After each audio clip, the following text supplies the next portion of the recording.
Welcome back to the Deep Dive. You're here for the fastest route to being truly well-informed. And today, well, we are delivering something far outside the usual textbook. We certainly are. We're exploring the methodology of divine astrology as championed by a man named Dr. Turi, astropsychologist, and self-described psychic prophet. And this is exactly the kind of thing we love to get into. You, our listener, are clearly curious about paths, beyond established dogma. Right, the kind of questing that organized religion can sometimes try to shut down. Exactly. So our mission here is to really sift through the sources and pull out the nuts and bolts of Dr. Turi's framework. How does his divine astrology challenge both, say, traditional religious dogma and the very complex mathematical world of modern astrology? Well, let's start with his background because Right. it's really key. Okay. He was born and raised in the south of France. Ah. This is the same region that produced Nostradamus back in the 16th century. That feels significant. It is. Dr. Turi says he dedicated his life to rekindling that 16th century methodology. He's looking back to a purer, more symbolic form of the practice. And that gets right to the first major point. When I hear astrology, I immediately brace myself for all the jargon. Oh, absolutely. The transextiles, conjunctions. Square aspects. I mean, it feels like you need a PhD in applied mathematics just to understand your own chart. That is precisely the complexity he says divine astrology avoids. Dr. Turi believes that all that modern technicality, the math, is actually a distraction. A distraction from what? From the simple truth of the cosmic design. It just makes the information, inaccessible. So if it rejects the math, what does it rely on? It simplifies the process entirely. It focuses on intuition, deep symbolism, and simple foundational words. So the goal isn't to predict when you'll get a raise or something. Not at all. The goal is to help you understand your innate relationship with what he calls God's cosmic design. It's about recognizing how you were, in his words, computerized by the scheme of things. Okay, computerized. That leads us directly into our first section, the unique celestial identity, or UCI. Yeah. How does he define this inherent cosmic programming? Dr. Turi talks about being born with a specific UCI, a unique celestial identity.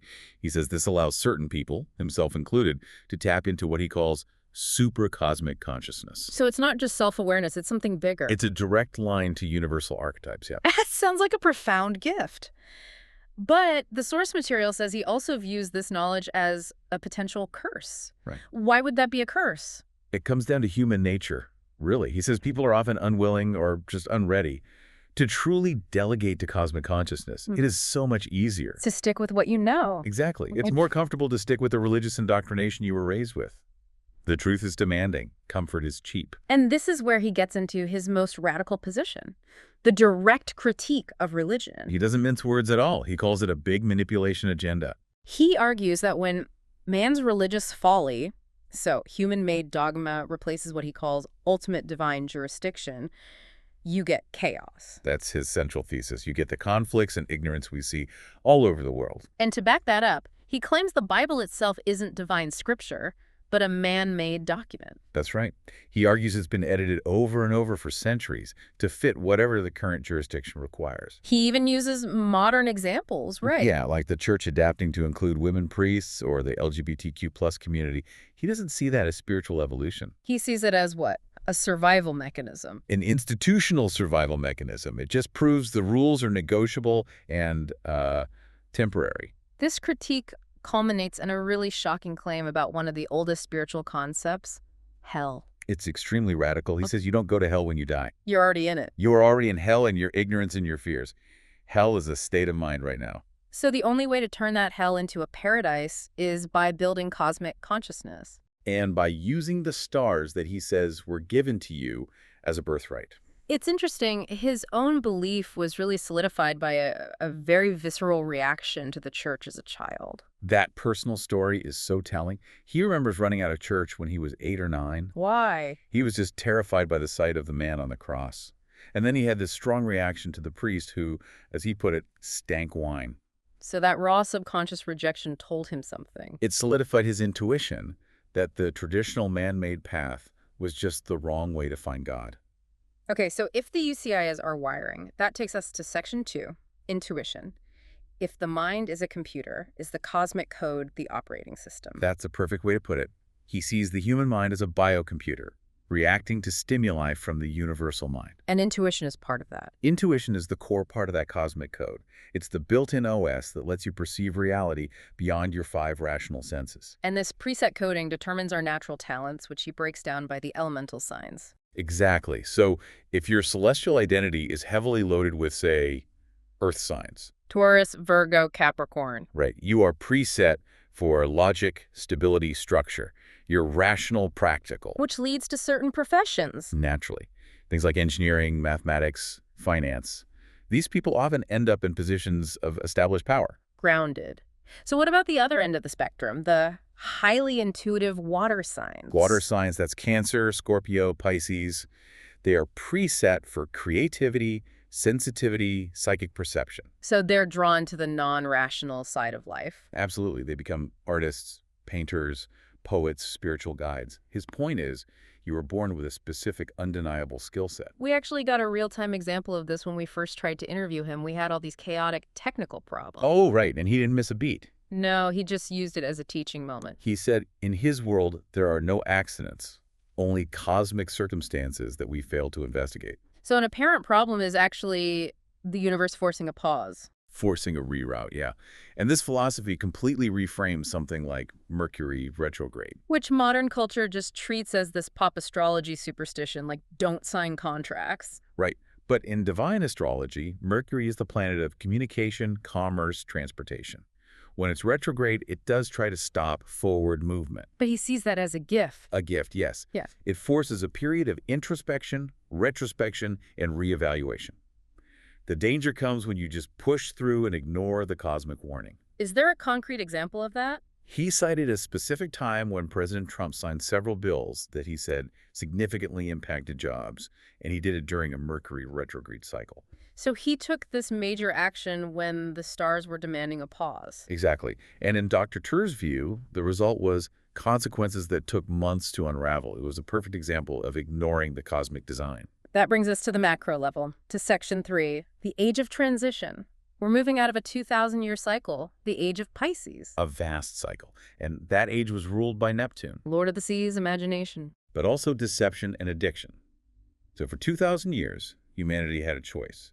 Swim downstream into dogma, quicksand, drugs, or swim upstream. By asking questions and going against the current. And struggling. And the visual link to Christianity, the dominant religion of that age, it's undeniable. A fish symbol. It's no coincidence. Dr. Turi points out that even the Pope's hats, the mitres, are shaped like a fish with an open mouth. It visually represents being submerged in the age of Neptune. So contrast that deep, submerged feeling with the age of Aquarius. Aquarius is like a sudden, explosive release of energy. He pinpoints the start around 1945. Which coincides with atomic forces, nuclear weapons. Unprecedented technology, yeah.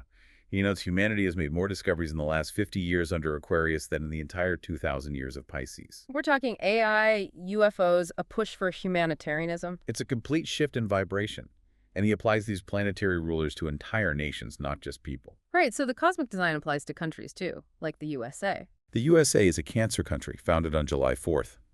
Cancer is the crab. Home, security, family, food. So that's why America is often seen as the big fridge of the world. It's that Cancer energy, fundamentally concerned with protecting and feeding the home. What about some European nations? Italy is a classic Leo country, ruled by the sun. Leo is power, the stage, creativity. You see it in their romantic theatrical language. And Germany. Germany is ruled by Mars, the lord of war and aggression. So you see a historical focus on powerful militaries, strict structure, and a language that is regimented, almost army-like. And finally, he connects the Middle East back to that Neptunian energy. Deeply Neptunian or Pisces. He says it's no surprise that this is the birthplace of the youngest, most fundamentalist religions. Because Neptune rules illusion and deception. So the area has been cursed with religious wars, fighting over unprovable dogma. He even describes the Arabic language as sounding like talking under the water, slippery and hard to grasp. Okay, let's shift from the macro to the micro. For Section 4, how does this apply to the individual human body? This is where it gets very practical. He reminds us of Hippocrates, the father of medicine, who said, a physician must study the stars. Because the cosmic code dictates our physical structure. Precisely. Each of the 12 zodiac signs controls a part of the body, starting with Aries at the head and going all the way down to Pisces at the feet. So your chart can show potential physical weak spots. Exactly. And he used his own health to prove this. He shared that his Saturn placement is in the sign of Virgo, Virgo rules the digestive tract. the intestines, the abdomen, and Saturn is the planet of restriction, confinement, and karma. So having the planet of difficulty in the part of the body that handles waste. It created a constitutional weakness right there, a restriction that, over time, opened him up to cancer in that very region. A direct physical manifestation of the cosmic head. It shows the stars aren't just about personality. They can determine where your body needs the most attention.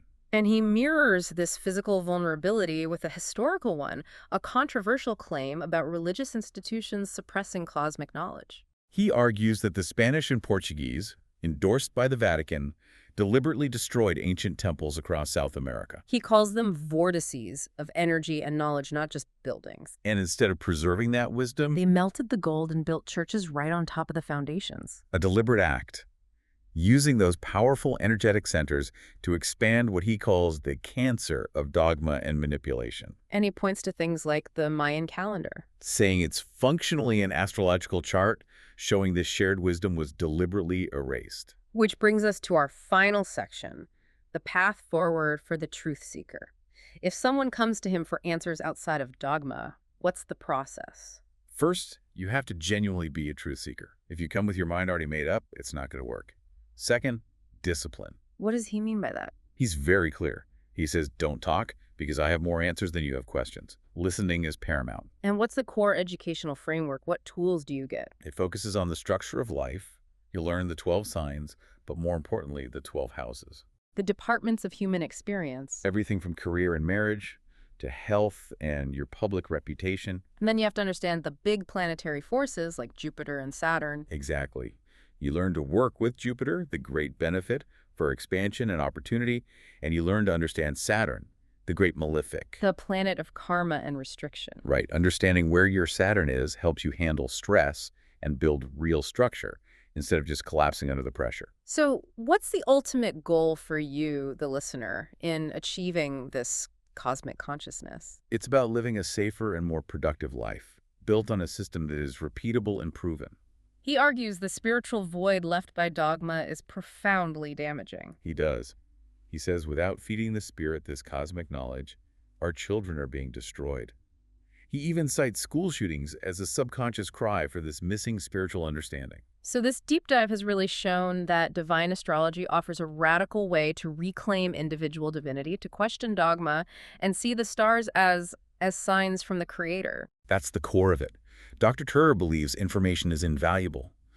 The stars are a force of nature. They can be used for good or evil. But using that knowledge to heal and help creates good karma. It's an active choice. And as we navigate this wild, accelerating age of Aquarius, with AI and new realities forcing us to think about humanitarianism, We need frameworks that can keep up. we have to become creators, not victims. And that brings us to his final, most powerful piece of advice. It's something he says supersedes even the stars themselves. Which is, The thought of God in you is stronger than the stars. You were born a creator. The future is simply the reincarnation of your thought. Ask, and you shall receive. something profound to mull over until our next deep dive.